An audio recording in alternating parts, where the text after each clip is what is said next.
নিজের জালে আবার রোশনিকে ফাঁসিয়ে বাড়ি থেকে বের করার প্ল্যান করলো শ্রদ্ধা। অন্যদিকে নিজের হাতে পছন্দের খাবার খাইয়ে দিল অভয় শ্রদ্ধাকে। ভাগ্যরেখা ধারাবাহিকের 466 নম্বর পর্বের আপডেট নিয়ে আমরা চলে এসেছি। বিস্তারিত জানতে সম্পূর্ণ ভিডিওটি দেখতে থাকুন। গল্পের শুরুতে আমরা দেখতে পারবো হনুমান তখন শ্রদ্ধাকে বলে, আমার না খিদে পেয়েছে, আমাকে কিছু খেতে দিবে? শ্রদ্ধা তখন বলে, হ্যাঁ হনুমান, আমি তোমার জন্য নিজের হাতে খাবার বানিয়ে আনছি। এই কথা শোনার পর অভয়ের মা বলে, দেবী শ্রদ্ধা, আপনি কেন রান্নাঘরে যাবেন? আমি তো নিজেই যাচ্ছি, রান্না করে নিয়ে আসবো। শ্রদ্ধা বলে, না, কোথাও যেতে হবে না, আমি নিজের হাতেই রান্না করে নিয়ে আসছি। অভয় এসব কিছু দেখে সেখান থেকে চলে যায়।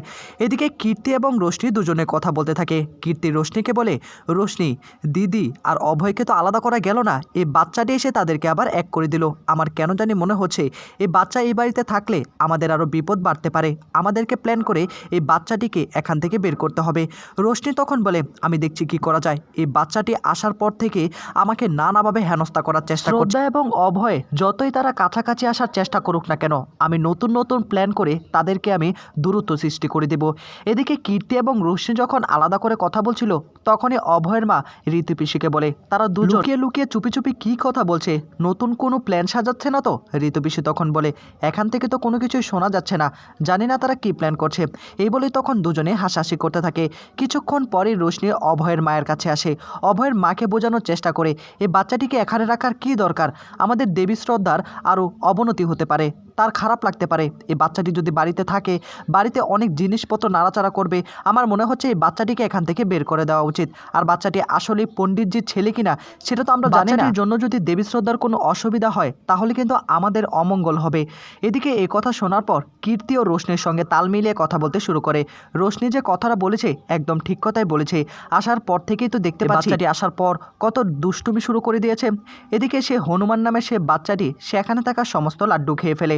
অভয়ের মা রেগে গিয়ে বলে, এ কি, তুমি তো দেখছি সব লাড্ডু খেয়ে ফেলেছো। হ্যাঁ, এক্ষুনি চলে যাও, তোমাকে আমি পুলিশে দেবো, পুলিশে কমপ্লেন করে তোমাকে বাড়ি থেকে বের করবো। সে বাচ্চাটি তখন কান্না করে অভয়ের মাকে জড়িয়ে ধরে ফেলে আর অভয়ের মাকে বলে, আমাকে আমাকে বাড়ি থেকে বের করে দিও না প্লিজ। এই কথা শোনার পর তখনই অভয়ের মায়ের মনটা গলে যায় আর বাচ্চাটিকে তখন জড়িয়ে ধরে ফেলে। আচ্ছা ঠিক আছে, যেহেতু আমাদের দেবী শ্রদ্ধা তোমাকে এখানে এনেছে, তোমার কোনো অসুবিধা হবে না, তুমি এই বাড়িতে থাকবে, তোমাকে চলো তোমার ঘরটা দেখিয়ে দিচ্ছি। এ বলেই তখন সে বাচ্চা হনুমানটিকে নিয়ে সেখান থেকে অভয়ের মা চলে যায়। অন্যদিকে অভয় যে লুকিয়ে লুকিয়ে শ্রদ্ধার সঙ্গে দেখা করতে আসে, রোশনি অভয়ের মাকে এবং পিসিমণিকে সবটা জানিয়ে দেয় আর সমস্ত প্রমাণ এখন হাতে নাতে পেয়ে যায়। যখন শ্রদ্ধার সঙ্গে আলাদা করে দেখা করতে আসবে অভয়, তখনই ঋতু পিসি এসে বলে, ছি, লজ্জা করছে না এভাবে লুকিয়ে লুকিয়ে আমাদের দেবী শ্রদ্ধার সঙ্গে দেখা করতে আসিস? তোকে কতবার বারণ করা হয়েছে দেবী শ্রদ্ধার ঘরে যেন কোনোভাবেই তুই প্রবেশ না করিস, তারপর আমাদের কোনো কথা শুনিস না। রোশনি যদি না বলতো তাহলে তো আমরা বিশ্বাসই করতে পারতাম না। হ্যাঁ, এ বলেই তখন অভয়ের ওপর ভীষণ রকম রেগে যায় ঋতু পিসি।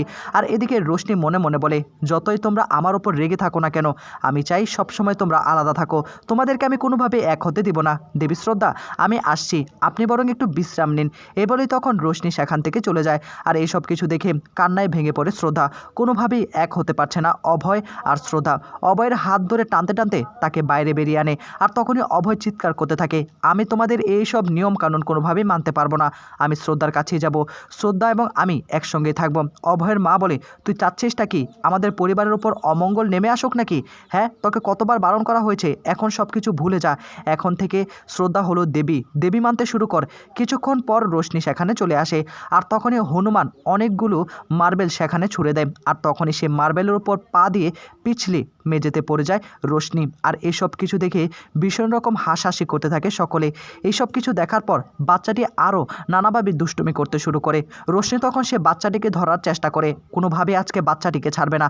আসার পর থেকে রোশনিকে নাজেহাল অবস্থা করে রেখেছে এই বাচ্চাটি।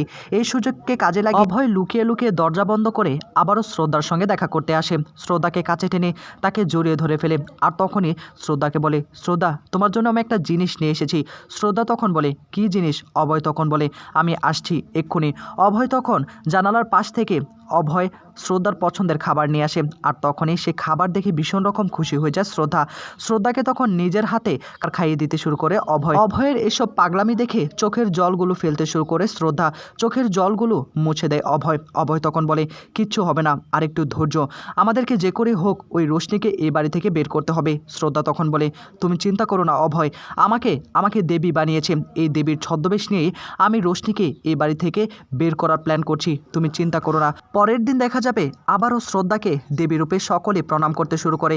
এদিকে শ্রদ্ধা তখন এসব কিছু দেখে হাসতে হাসতে বলে, আপনাদের প্রতি আমি কৃতজ্ঞতা প্রকাশ করছি, আপনারা যে আমার প্রতি এরকম ভক্তি করছেন, আমাকে সম্মান করছেন, তাই আজকে সকলের সামনে আমার প্রিয় এক ভক্তকে আমি একটা জিনিস দিতে চাই। এসব কিছু শোনার পর কীর্তি তখন রোশনির কাছে এসে বলে, কিছুই তো বুঝতে পারছি না, দিদি হাসি মুখে সব কিছু মেনে নিল, এখন দিদি কি নিজেকে দেবী মানতে শুরু করে দিয়েছে নাকি? রোশনি তখন বলে, যত যাই করার চেষ্টা করুক না কেন, কিচ্ছু করতে পারবে না। এদিকে তখনই শ্রদ্ধা বলে ওঠে, আমি চাই সে ভক্ত আমার এই কথাটুকু রাখুক, তাহলে তার জীবনে মঙ্গল কামনা হবে, মঙ্গল হবে। একথা শোনার পর রোশনির দিকে তাকিয়ে থাকে শ্রদ্ধা। রোশনি তো ভয় পেতে শুরু করে, আর তখনই সকলের সামনে শ্রদ্ধা রোশনির নাম ডেকে ওঠে, আর রোশনিকে তখন বলে, তুমি তো আমার সবচেয়ে ভালো ভক্ত, তুমি তো আমাকে দেবী বলেই মানো, তাই না? তাই আমি দেবী হিসাবে তোমাকে একটা উপদেশ দিচ্ছি, তোমাকে আজকের মধ্যে একটা মন্দিরে যেতে হবে, তোমাকে তপস্যা করতে হবে, বড় একটা ঘন্টা আছে, সেই ঘন্টার নিচে বসে তোমাকে তোমার প্রার্থনা করতে হবে, তারপর যা করার আমি সব কিছুই বলে দেব।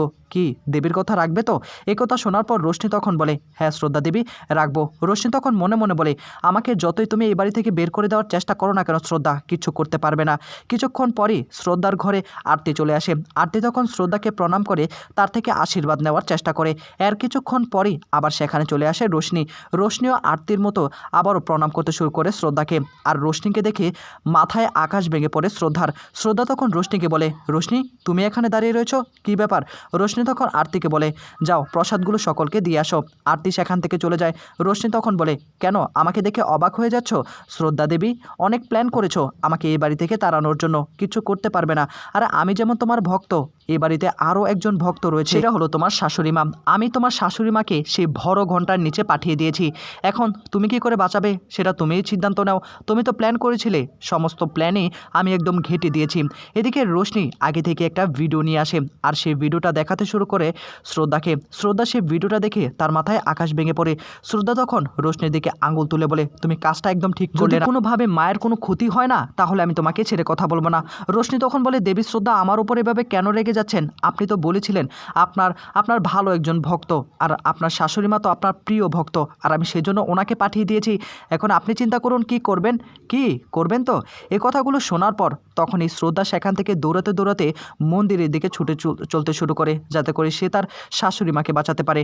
অন্যদিকে ঘরে এসে অভয় মনে মনে বলতে শুরু করে, আজকে রোশনি এই বাড়ি থেকে বিদায় নেবে, তারপরে শ্রদ্ধা এবং আমি হব। কিছুক্ষণ পরই অভয়ের জন্য চা নিয়ে আসে রোশনি, আর রোশনিকে দেখে তখনই অভয় প্রশ্ন করে ওঠে, রোশনি তুমি এখানে কি করছো? মা কোথায়? আর তখনই রোশনি বলে ওঠে, তোমার মাকে তো মন্দিরে পাঠিয়ে দিয়েছি, কি ভেবেছিলে তুমি প্ল্যান করবে আমাকে এই বাড়ি থেকে তাড়িয়ে দেওয়ার জন্য? কিছু করতে পারবে না। অভয় তখন চাটা ফেলে দেয়, তোমার হাতের চা তো আমি কোনোভাবেই খাবো না। এদিকে এই কথাগুলো শোনার পর তখনই রোশনিকে হাত ধরে টানতে তাকে বাইরে থেকে বের করে দেয়। অন্যদিকে দেখা যাবে যে শ্রদ্ধা দৌড়াতে মন্দিরের দিকে আসছিল, আর এসব কিছু দেখে সকলে ভিডিও করতে শুরু করে। শ্রদ্ধা এসেই দেখতে পায় সে বড় ঘন্টার নিচে বসে রয়েছে তার শাশুড়ি মা, আর সে ঘন্টার সে দড়িটা ছিঁড়তে শুরু করে।